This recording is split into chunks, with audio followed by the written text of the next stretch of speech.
Welcome to Happy Movie. Today, we are going to watch a Russian science fiction movie.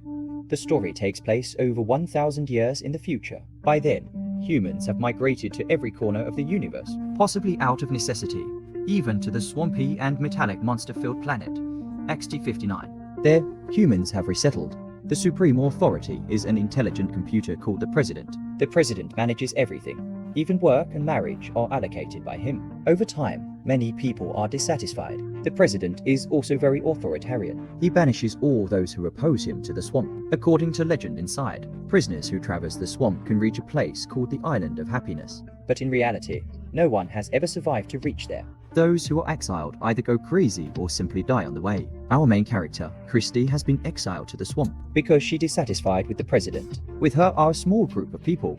Among them, two are more important. Jones, the bad guy. He declares himself the leader as soon as he appears. Anyone who disobeys him will be beaten. The other is the Irvin. He understands everything about the wilderness and believes that being with Jones will only lead to trouble. He decides to go on his own. Christy thinks he is reliable, so she leaves with him. When they part ways, everyone divides the survival equipment. Others take food and weapons. But Irvin only chooses a large iron box which used to contain the supplies. He and Christy track this large iron box and move forward. Others can't understand what he's thinking, but later Irvin will prove he is the right one, and how valuable his knowledge is. Along the way, he first saved Christy's life from an ambushing plant. After cutting of the plant, he transformed it into an extremely sharp whip. Compared to that, Jones had a tougher time. They hadn't gone far when they encountered terrifying alien tentacles. Chaos ensued under the attack. In fact, facing these tentacles, playing dead is the only way to survive.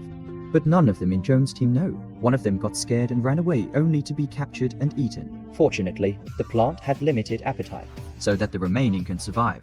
That night, just as Irvin and Christy were about to rest, a thunderous noise is heard from the sky. It turns out to be a dark swarm of alien insects. Irvin uses his whip to eliminate several insects, but it's only a drop in the ocean. This is when the purpose of the box becomes apparent. After both of them get in, the box starts getting damaged by the insect onslaught, but they manage to survive the overwhelming swarm.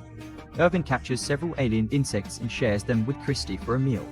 Christy is curious why Irvin is so knowledgeable about the swamp.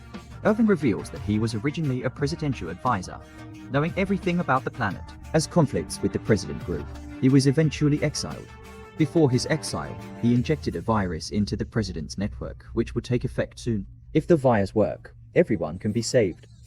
At the same time, Jones's group is experiencing continuous deaths. Some people are killed by metal entanglement, some are muddledly killed by nanobots drilling into their bodies, and some have a more tragic fate, being captured and eaten by crazed wild people, just as Jones is about to become a powerless commander. At this moment, the president also discovers that Irvin has injected himself with a virus. He orders other prisoners to capture Irvin, promising them freedom in return. Upon hearing this, Jones becomes extremely excited and quickly catches up with Irvin. After capturing him, he hands him over to the president's men. However, they didn't keep their word and instead they tried to execute Jones. Jones being shot and severe injured. With his last strength, Jones eliminates the president's men but soon succumbs himself. Before dying, he reconciles with Irvin, bringing some closure. After the incident settles, the entire team is left with Irvin, Christy, and an inconspicuous old man. They hop onto a floating island with the intention of drifting to Happy Island. However, the island can only carry 2 people, and the old man is already heavily injured, so he jumps into the swamp and sacrifices himself to make way for Irvin Christie. Meanwhile, the president's system malfunctions even more, prompting him to send an aircraft to pursue them. However, just when it's about to catch up, the aircraft accidentally falls into the water. This indicates that Irvin's virus has finally taken effect. Subsequently, 2 of them drift down from a waterfall without any hurt. They successfully arrive at the mysterious Happy Island. At this point, they realize that the so-called Happy Island is actually the president's shelter. After Irvin enters the password, a cool spaceship appears before them. They board the spaceship and leave the planet. Later, they report all the crimes committed by the president to the Human Federation, bringing liberation to the planet. However, just after 10 years, a new system is established on planet XT-59, and the ruler of the system is even more ruthless than the current president. Well, that's it for today's movie. If you liked it, please like and follow. Thanks for watching the Happy Movie. See you in the next movie.